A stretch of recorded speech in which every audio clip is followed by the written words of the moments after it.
today, can you imagine a world without Apple product? I think it's very difficult because it's hard to say Apple didn't change the world. And I was introduced to Apple when I was 14, and then from my cousin. When I was 14, I used the first MacBook, and then it was very amazing for me. So I do some research about Apple, and I find out the man behind it is Steve Jobs. So I'm one of his biggest fans. So today I would like to introduce about Steve Jobs. Steve, do I look like Steve Jobs? Yes, I do. Right? So in 1997, Apple released Apple II. It was the first widely used computer in the world, and then it becomes very popular. So he made a lot of money, of course. In 1980s, he went unpublished IPO, and for the first day, he became worth $239 million at the age of 25. And in 1983, Steve Jobs released the first computer with a mouse, and it becomes like one of the greatest invention in computer history, I think, because we still use it now today, even though there's touch screen, but people prefer mouse sometimes. However, in 1985, Steve Jobs was fired by his own company, but people called it resign, and he was very mad, and he started a new company called Next, and it became a company that makes money and probably will become the next big thing, you know. So, and Apple, however, on the other side was downfalling. They're losing money. So in 1986, in 1996, he was hired back by his own company.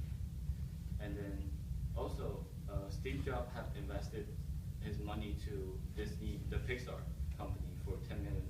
He bought it. And in 2003, Disney bought the company. And with 7% of the stock, it was very big, huge deal at that time. And as you know, Pixar is the first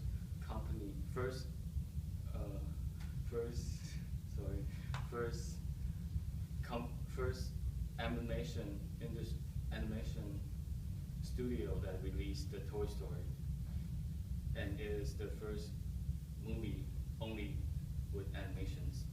There's no actors in it, and meaning after Steve Jobs was hired back by his own company, the Apple was losing money, right? And then in 1998, the iMac was released from Apple, and Apple started to become the company that makes money. Okay, and in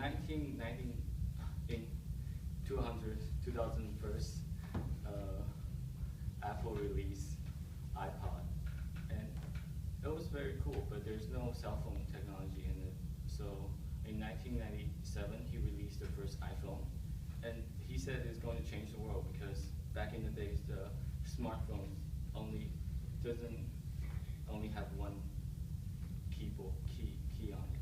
There's like Blackberries, and then in 2003, he released the iTunes, which changed the music industry forever. And in 2011, he announced that he had cancer. And at 2011, the same year, he released the iPad 2, which is here, the last announcement that he made in public. And 2011, the same year, after the release of iPad, he resigned from his position, and yeah, as you know, he passed away after the next year. So yeah, as you can see, Steve Jobs doesn't only change the history in computer; he changed the history in movie industry and music industry. So next time, if you're talking about Steve Jobs, you can share it with your friend.